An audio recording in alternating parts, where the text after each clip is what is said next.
A story that makes you think. It's 1769. A British explorer named James Banks gets off his boat in New Zealand. He thinks he knows what he'll find.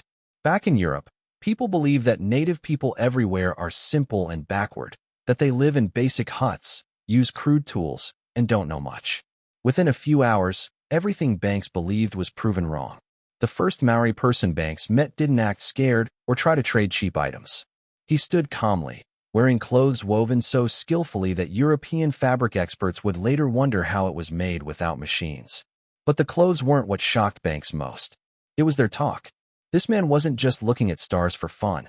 He knew serious astronomy, the kind of star navigation that European sailors were just starting to learn.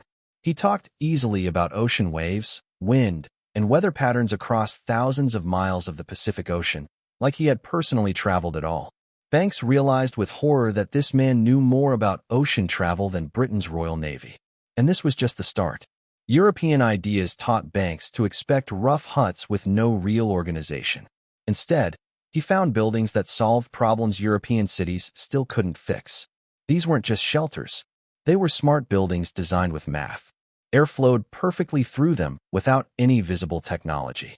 They could survive earthquakes that would destroy European stone buildings. The artwork was so advanced it made European royal palaces look plain. The biggest shock came when Banks tried to buy some art. The Maori artist looked at him with amusement and spoke back in perfect Latin. Not broken or simple Latin, but the kind that would impress university professors at Oxford. Banks's beliefs were falling apart fast. When Banks asked to see their basic medical work, he was shown what looked like a real surgery center. Maori healers were doing operations that European doctors thought were impossible. Brain surgery with better survival rates than London hospitals. Bone repair using methods Europe wouldn't discover for another 100 years. Medicine using hundreds of plants with exact amounts and mixtures. Europeans had taught Banks that native peoples only knew basic plant remedies. Now he was watching surgery that made European medicine look rough and dangerous. Banks thought native societies were just big families with simple leaders. Wrong again. The Maori had created a government system so advanced it made European kingdoms look bad. They had a type of democracy where everyone could vote. Courts and legal protections that European thinkers were still just talking about. An economy based on using resources wisely, avoiding the crashes that hit Europe regularly. Schools that taught people who could debate Europeans in several languages and win. Banks was starting to see that he wasn't studying primitive people. He was studying a society that had solved problems Europeans didn't even know existed. When Banks asked about their history, expecting simple stories, he was shown historical records going back over 1,000 years. Not just tales, but detailed year-by-year accounts with sources and fact-checking. These primitive people kept better records than most European countries. Even more disturbing, the Maori had detailed notes about European explorers going back generations. They knew European colonial plans, understood European politics, and had plans to counter European military moves. They'd been studying Europeans for decades. While Europeans thought they were discovering new lands with ignorant natives, the truth was different. The Maori weren't being discovered. They were studying Europeans, noting their weaknesses and how to use them. European teaching said native spiritual practices were simple superstitions that Christianity would replace. What Banks saw instead was a thought system so deep it challenged basic ideas about reality. Maori spiritual leaders weren't worshipping crude statues or doing savage rituals.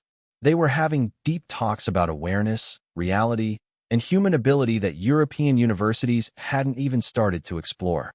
They had meditation methods that changed consciousness in ways European science couldn't explain. Most shocking, their spiritual work produced real results that European science couldn't copy or understand. Banks watched Maori people show abilities that broke all the rules he'd been taught about human limits. When Banks tried to impress the Maori with European technology, they politely looked at his equipment, then showed him their own versions. Not poor copies, but better designs that solved problems European technology couldn't handle.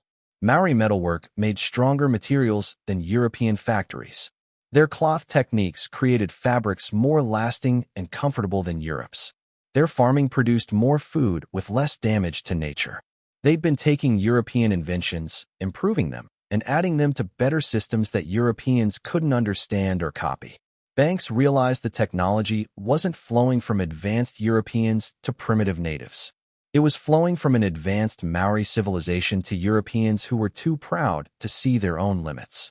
European economics assumed native peoples didn't understand complex trade, ownership, or managing resources. The Maori had economic systems so advanced they made European trade look crude and wasteful. They had trade networks across the entire Pacific, resource management that kept nature balanced for centuries while feeding many people, property ideas that protected individual ownership while preventing the wealth hoarding that was hurting European societies. But the most psychologically disturbing discovery was how the Maori viewed Europeans. Banks expected to be treated as someone from a better civilization bringing knowledge to ignorant people. Instead, he found himself being studied by scholars who were documenting European cultural problems. The Maori had spotted major flaws in European thinking. They'd listed European mental weaknesses that made Europeans easy to manipulate. And they'd created teaching methods that could fix European thinking problems, if Europeans could admit they had them. To the Maori, Europeans weren't superior beings bringing civilization. Europeans were a mentally damaged people who'd built powerful tools while losing the wisdom to use them well. What happened to the truth? Banks returned to Britain with discoveries that challenged every assumption of European superiority. But the most shocking discovery was how European authorities responded. They buried his reports. The Royal Society classified Banks's observations and filed them away where they wouldn't threaten European colonial expansion or challenge ideas about European superiority. European scholars were forbidden from studying Maori innovations that could have solved European problems. The truth about Maori civilization was too dangerous to admit because it proved that European colonial expansion was destroying civilizations that were actually more advanced than Europe in the ways that truly mattered for quality of life.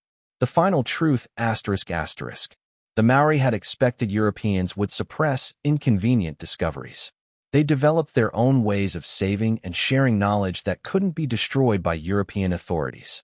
While Europeans were rewriting history to support their superiority, the Maori were keeping accurate records of what really happened. They were documenting European cultural and mental limits for future generations who might be able to learn from European mistakes. The Maori understood that civilizations rise and fall based on their ability to adapt and learn. European civilization had gained temporary power by developing strong tools while staying ignorant about how to use them wisely. This mix of power and ignorance would eventually destroy itself. Why this matters? Here's the most shocking truth. Europeans didn't just discover a more advanced civilization. They discovered proof that human ability was far greater than European culture allowed Europeans to see. The Maori had developed abilities Europeans couldn't even imagine. They'd solved problems European civilization couldn't admit existed. They'd created lasting systems that supported human well-being without destroying nature or creating permanent inequality. They proved that the limits Europeans accepted as permanent human nature were actually just temporary results of European cultural problems. That's why the discoveries were hidden. That's why the truth was classified. That's why European authorities worked so hard to destroy evidence of Maori achievements. Because if Europeans had admitted the truth about Maori civilization, everything would have changed. European colonial expansion would have been revealed as the destruction of better civilizations by a worse one. European cultural assumptions would have been exposed as mental blocks that prevented Europeans from seeing reality. And Europeans might have had to face the most shocking truth of all. They weren't the advanced civilization they imagined themselves to be. They were the primitives.